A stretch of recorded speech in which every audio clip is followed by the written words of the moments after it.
Hey, it's Mike. Thanks for tuning back in. It's Friday, so it's Attic Find Friday, my favorite day of the week.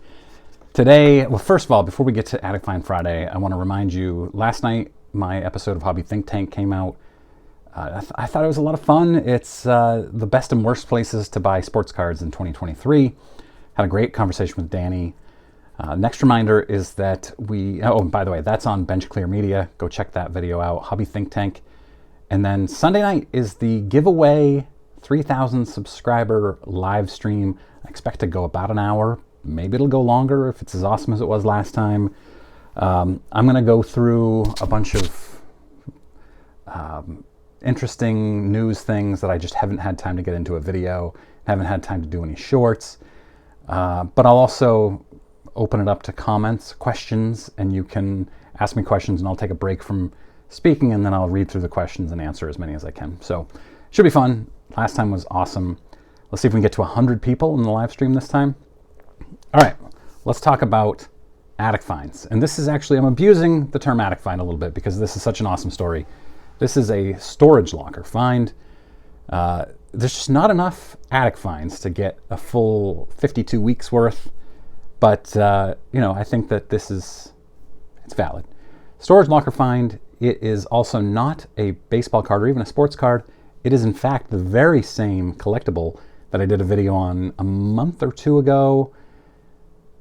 It's a comic book, which I'm not into comic books, but I'm into really cool stories and wild finds. So let's talk about Nicolas Cage. You know Nick Cage. He, I think, in my opinion, he peaked in the mid-90s, my teenage years, when he did movies like The Rock and Con Air and Face Off and National Treasure. Those, to me, are some of his finest movies. They're great.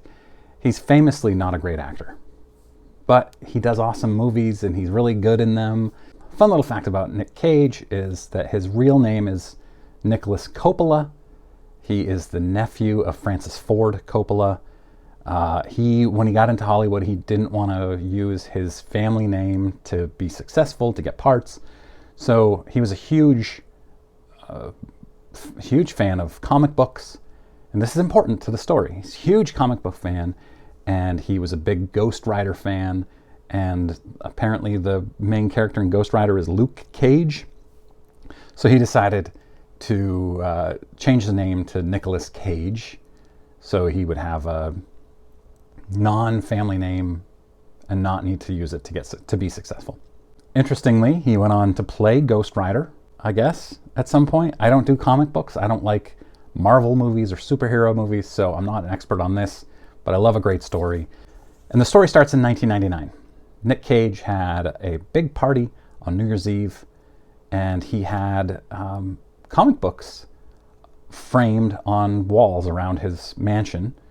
And at some point in January of 2000, so it could have been the next morning, could have been weeks later, he discovered that some of his comic books, his rare vintage comic books, were missing.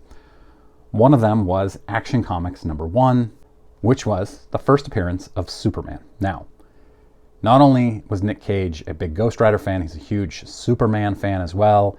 He named his son Kal-El, which was Superman's Kryptonian name. So yeah, he's got some Superman fan creds. And he also was supposed to star in a Superman movie. I don't remember which one it was, but he even got to the point where they were screen testing, and he was in the Superman uniform, costume, whatever you want to call it.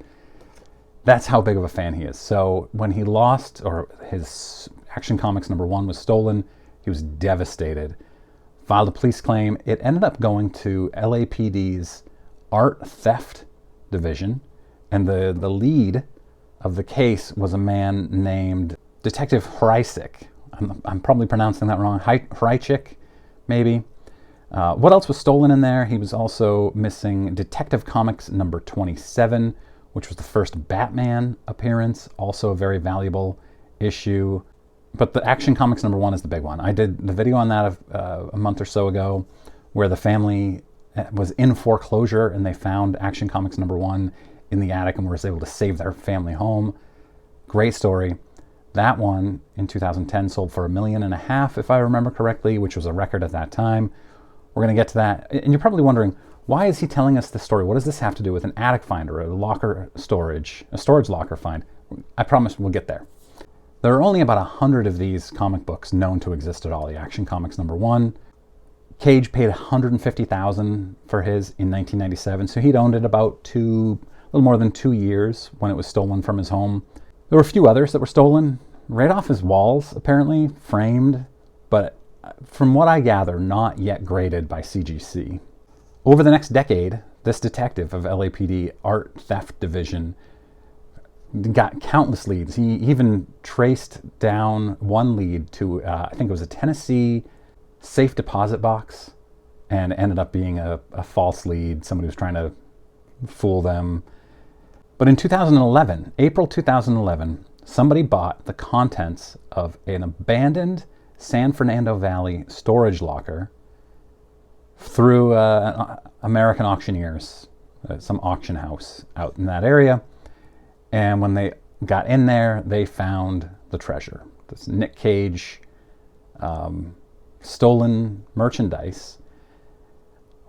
Why didn't anybody come forward with it earlier than that? Probably because they knew how rare it was, or discovered after stealing it how rare it was, and knew that people would figure it out.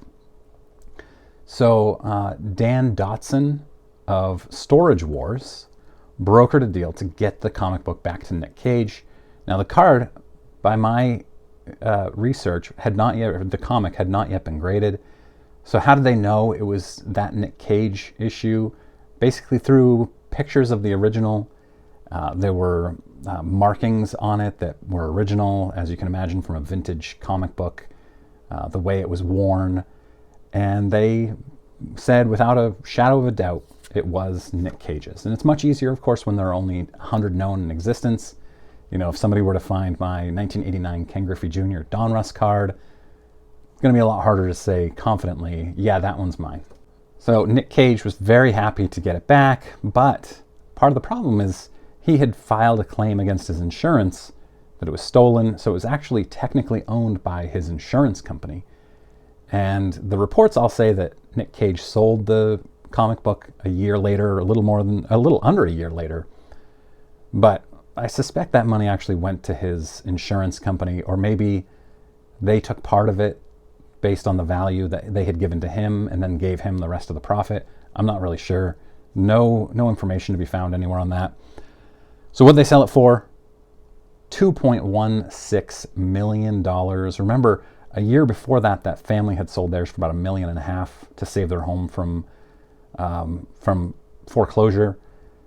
Nick Cage was pretty close to foreclosure too. We'll talk about that in a minute. So $2.16 million he sold it for. The original cover price of Action Comics was 10 cents back some 70 years before, roughly.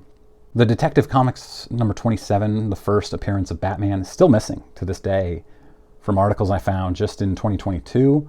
So never found that. Some of the others are still missing. So part of the reason he sold, I'm guessing, is because his insurance company technically owned it. But Nick Cage, if you're not familiar, has had some serious financial trouble since 2011. He made about $140 million between 1996 and 2011. Gone in 60 Seconds made $20 million. National Treasure, $20 million. Snake Eyes, $16 million.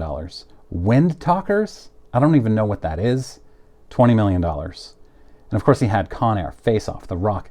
There were a lot of classic movies, I guess. I mean, they're not great movies, but they are a blast. He made, I said $140 million. I've got here $150 million, which is right. $140 million over the course of 15 years, so $10 million a year on average. He made $40 million in 2009 alone, but he was broke by 2011 when he was selling this comic book. Why was he broke? He bought dinosaur skulls, albino king cobras, 2 Bahamian islands, the Shah of Iran's Lamborghini, and 80 other cars and motorcycles. He bought luxury yachts. Famous haunted house he paid like $3.5 million for, and these are all very expensive. None of these are cheap. Shrunken pygmy heads, and I'm getting all these photos from a website. I'll put a link in the description of this so you can see the source of this financial information I'm getting. So the shrunken pygmy head's wild. A pyramid tombstone, a crocodile, a shark, and an octopus. What does he want? What does Nicolas Cage want these things for? He had a private Gulfstream jet. He had 15 estates. 15 estates. He had 2 European castles, 50 pieces of rare art, at least, and high-end jewelry. So talk about too much spending. He lost all of his money. So in 2011, he started foreclosing on properties. He was losing, things were being taken from him. He had to file for bankruptcy, I believe. He started taking any role he could get. Some of these ended up going straight to video, if that's even a concept anymore. But he did have some hits. He had 2021 Pig, which I haven't seen yet, but is critically acclaimed. He had another hit in 2018 that was critically acclaimed. So he sued his financial manager for fraud. He says it's all his financial manager's fault. But when you buy hundreds, if not thousands, of completely unnecessary luxury items that cost hundreds of thousands into the millions of dollars, you're going to have some problems. And I wonder to this day, would Nicolas Cage still have that comic book, Action Comics #1, if he hadn't bought so frivolously? Then again, if he hadn't bought so frivolously, would he ever have bought Action Comics #1? What do you think about this? If you're new here, I do weekly attic find, storage locker find, estate sale find, whatever. Mostly about vintage sports cards, baseball cards, but occasionally I'll dabble in other collectibles if the story is great. Click that subscribe button. Let me know in comments. Had you heard this story before? What's your favorite Nick Cage movie? Mine is Con Air. How can you not love Con Air? Face Off is terrible, delightfully terrible. The Rock with Sean Connery. I used to do a mean Sean Connery impression. I'm not going to do it right now. Thanks very much for watching. Have a great weekend.